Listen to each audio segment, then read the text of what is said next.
To news ಎಡೆಮ್ ಕಾಟೇಕರ್ sir. ಇವತ್ತು ನಮ್ಮ ಅಂಗಡಿಗೆ ಡಿಸೈರ್ ವೆಹಿಕಲ್ ಬಂದಿದೆ. ಈ ವೆಹಿಕಲ್ ಅಲ್ಲಿ ಕಂಪ್ಲೀಟ್ ಆಕ್ಸೆಸರೀಸ್ ನಾವು ಇನ್ಸ್ಟಾಲ್ ಮಾಡಿಸಿದೀವಿ. ಈ ವೆಹಿಕಲ್ ಅಲ್ಲಿ ಆಂಬಿಯಂಟ್ ಲೈಟ್ ಇನ್ಸ್ಟಾಲ್ ಆಗಿದೆ. Multi colour GT sports ambient light, ಸಿಕ್ಕಾಪಟ್ಟೆ ಟ್ರೆಂಡಿಂಗ್ ಅಲ್ಲಿ ನಡೀತಾ ಇರೋ ಲೈಟ್. ಇದ್ರಲ್ಲಿ ಲುಕ್ ಇನ್ಸ್ಟಾಲ್ ಮಾಡಿದ್ಮೇಲೆ ಲುಕ್ ಯಾವ ರೀತಿ ಕಾಣಿಸ್ತಿದೆ ಅಂತ ನೋಡಬಹುದು. ಆಫ್ ಮಾಡ್ಬಿಟ್ರೆ ಇದು ನೀವು ಹಾಕಿರೋ ತರಾನೇ ಕಾಣಿಸಲ್ಲ. ಅದಾದ ನಂತರ ಇದರಲ್ಲಿ ಕೂಲಿಂಗ್ ಪೇಪರ್ ಇನ್ಸ್ಟಾಲ್ ಮಾಡಿದೀವಿ. Door visor, fog light, every one item, ಎಲ್ಲಾ ಐಟಮ್ ಕಂಪ್ಲೀಟ್ ಆಕ್ಸೆಸರೀಸ್ ಇದರಲ್ಲಿ ಇನ್ಸ್ಟಾಲ್ ಮಾಡಿಸಿದೀವಿ. ಅದಾದ ನಂತರ ಡೈಮೆಂಡ್ ಸಿಸ್ಟಮ್ ವಿತ್ 360 ಜೊತೆ ನಮ್ಮ ಹತ್ರ ಟ್ರೆಂಡಿಂಗ್ ಅಲ್ಲಿ ನಡೀತಾ ಇರೋ ಸಿಸ್ಟಮ್ ಡೈಮೆಂಡ್ ಸಿಸ್ಟಮ್. ರಿವರ್ಸ್ ಕ್ಯಾಮ್ರದ್ದು ಅವೈಲೇಬಲ್ ಐತೆ, ಫ್ರಂಟ್ ಅಂಡ್ ಬ್ಯಾಕ್ ಕ್ಯಾಮ್ರದ್ದು ಅವೈಲೇಬಲ್ ಐತೆ, 360 ಕ್ಯಾಮ್ರದ್ದು ಅವೈಲೇಬಲ್ ಐತೆ. ಇದು 360 ನಾವು ಇನ್ಸ್ಟಾಲ್ ಮಾಡಿರೋದು. ಇದ್ರದ್ದು ಕ್ಲಾರಿಟಿ ಕೂಡ ನಿಮ್ಗೆ ತೋರಿಸ್ಕೊಡ್ತೀನಿ. ಇದು ಒರಿಜಿನಲ್ ಡೈಮೆಂಡ್ 2K ಬರುತ್ತೆ. 19,500 rupees ಇದ್ರದ್ದು ಪ್ರೈಸ್ ನಡೀತಿದೆ. ಯಾವುದೇ ವೆಹಿಕಲ್ ಇದ್ರು ಇದು ಫ್ರಂಟ್ ಕ್ಯಾಮ್ರಾ, ಇದು back camera. Camera clarity observe ಮಾಡಬಹುದು. ನಿಮಗೆ ನಾರ್ಮಲ್ ಕ್ವಾಲಿಟಿಲೂ ಅವೈಲೇಬಲ್ ಐತೆ. ಸರ್ 19,500 ಜಾಸ್ತಿ ಆಯ್ತು, ಬೇರೆ ಕಡೆ ಕಮ್ಮಿ ಇದೆ ಅಂತ ಕಸ್ಟಮರ್ಸ್ ಹೇಳ್ತಾರೆ.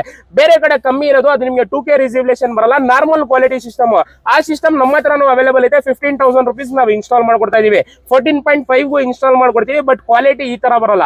ಇದು top quality with 2 years replacement guarantee ಇರುತ್ತೆ. ಸ್ಕ್ರೀನ್ ಮೇಲೆ ಕೊಟ್ಟಿರೋ ಕಾಂಟ್ಯಾಕ್ಟ್ ನಂಬರ್ ಕಾಲ್ ಮಾಡಿ, ಡೈರೆಕ್ಟ್ ಆಗಿ ನಮ್ಮ ಅಂಗಡಿಗೆ ವಿಸಿಟ್ ಮಾಡಿ ಒಂದು ರೀಸನಬಲ್ ಪ್ರೈಸ್ ಅಲ್ಲಿ ಮಾಡ್ಕೊಡ್ತೀವಿ.